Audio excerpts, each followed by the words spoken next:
Chapter 2, Self-Theories, the Mindset of a Champion. There are things that distinguish great athletes, champions, from others. Most of the sports world thinks it's talent. I will argue that it's mindset.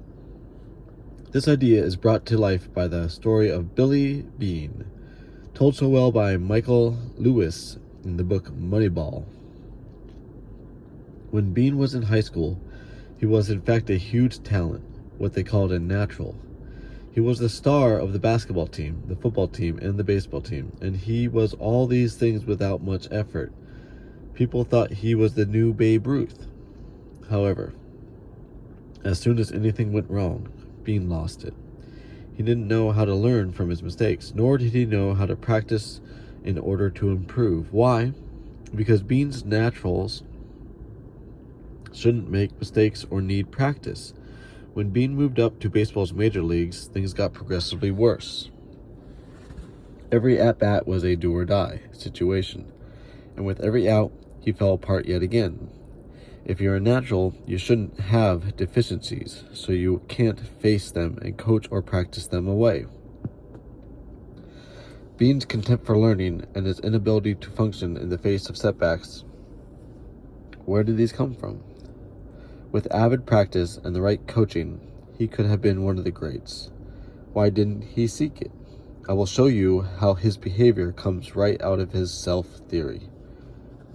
Self-theories. In my work, I have identified two abilities that people may hold. Some hold an entity theory, in which they see abilities as fixed traits. In this view, talents are gifts, and you either have them or you don't. I also call this the fixed mindset, Dweck, 2006. Other people, in contrast, hold an incremental theory of ability. They believe that people can cultivate their abilities. In other words, they view talents as potentialities and can be developed through practice. It's not that people holding this theory deny differences among people. They don't deny that some people may be better or faster than others at acquiring skills. But what they focus on is the idea that everyone can get better over time. I call this view the growth mindset. Here are some questions that are frequently asked about self-theories. Which theory is correct? Psychologists have advocated for both theories, but with respect to the trait of intelligence, it may be interesting to note that Alfred Binet, the inventor of the IQ test, held a radical incremental theory, Binet 09-73.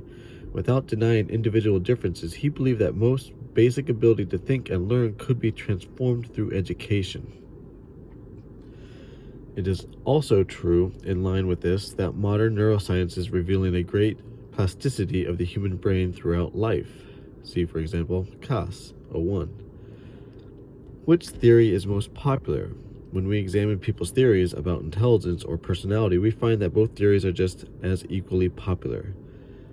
It seems that both messages are available in our culture. Do people hold the same theories with respect to different traits? Not necessarily. People can hold one theory about intelligence and another about sports ability. Moreover, whichever theory they hold in a given area will guide their motivation in that area. Are people's theories related to their level of ability in the area? No, at least not at first. People with all skill levels can hold either theory, but over time, with the incremental theory, appears to gain advantage. Aronson, Freed, and Good, 02. Blackwell, Cherzenowski, and Dweck, 06. Good, Aronson, and Inslick, 03. Robbins and Pals, 02.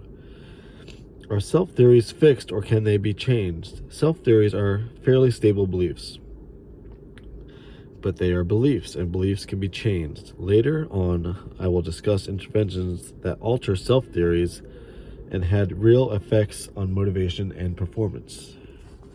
We have found in our research that people's theories or mindsets set up completely different motivational systems Molden, Dweck, 2006.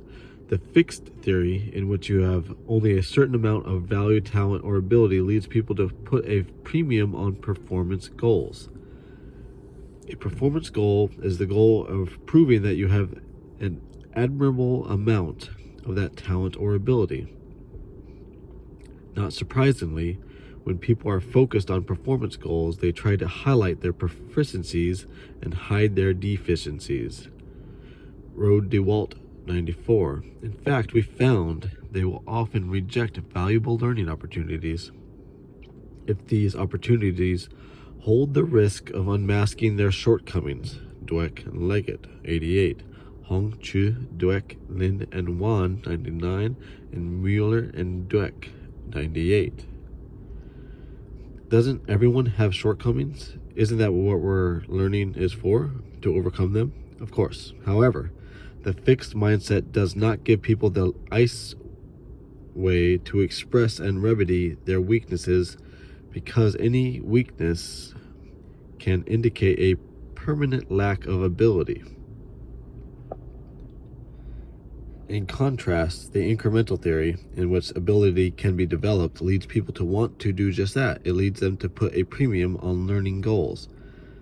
See Duda, 98. This difference in goal seeking is starkly demonstrated in a study I conducted with Ying Yi Hong, C.Y. Chu, Derek Lin, and Wendy Wan, 99.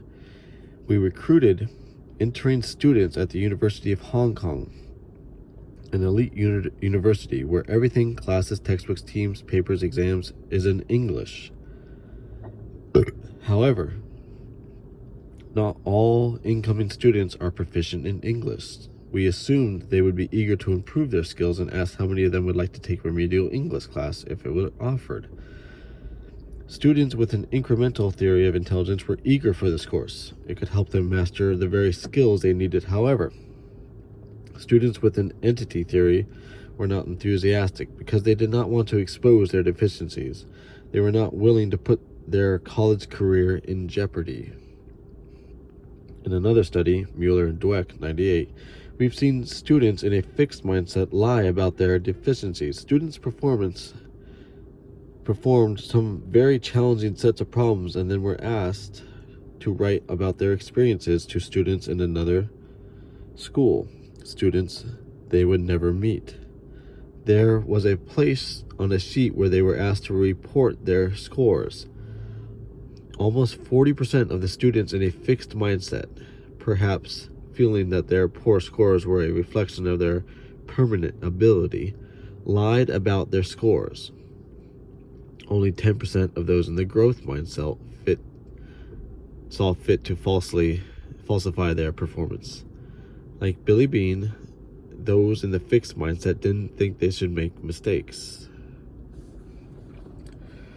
We have also studied the brain to examine the impact of self-theories on people's attention to performance-relevant information or to learning relevant information. Dweck, Mengels, Good, 04. Here, college students came with an EEG lab where the electrode cap was placed on their heads and recordings were made from the parts of the brain that reflected attentional processes, and they performed a highly difficult task. Each time they answered a question on the task, they were told whether their answer was correct or incorrect, and then a little later they were told the correct answer. What we found was eye-opening.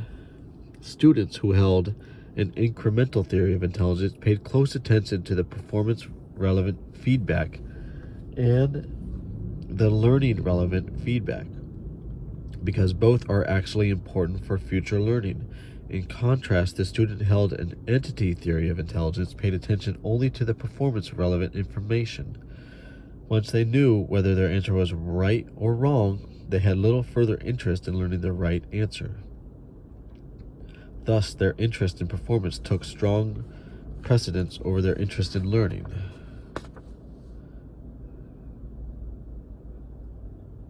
In later research, we showed that this significantly hurt their subsequent performance on a retest of the material.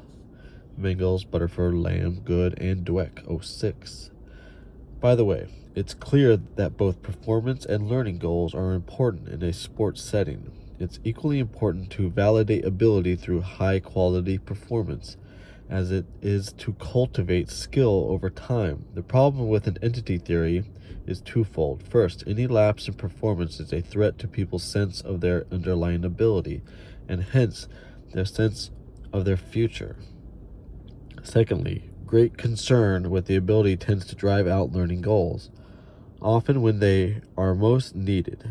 It's hard to see how people can thrive in a world of sports if they don't have a strong learning goals.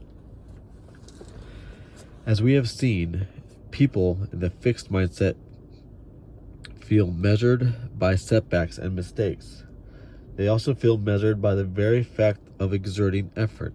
They believe, like Billy Bean, that they have ability. You shouldn't need effort. Blackwell and Dweck 07. Things come easily, they say, to people who are true geniuses. Yet there is no important endeavor to life, certainly not in the sports world, that can be accomplished without intense and sustained effort. A mindset of fixed ability, however, interprets effort as a sign that talent or ability is lacking. In contrast, people in the growth mindset understand that effort is the way that ability is brought to life and allowed to reach fruition. Far from indicating a lack of talent, they believe that even geniuses need great effort to fulfill their promise. In other words, they subscribe to the Thomas Edison's formula. Genius is 1% inspiration and 99% perspiration. By the way, Edison should know, he was not born a genius laboring in solitude. In fact, he had a large state-of-the-art lab with many scientists and technicians, and he labored for years to build his skills and arrive at his great discoveries. Incremental theorists not only believe in the power of effort, they hold effort as a value. Ian Thorpe, the illustrious Australian swimmer, feels that as long as he's tried his best, he's victorious. Quote, "For myself, losing is not coming in second. It's getting out of the water and knowing that you could have done better for myself. I have won every race I have ever been in." Unquote.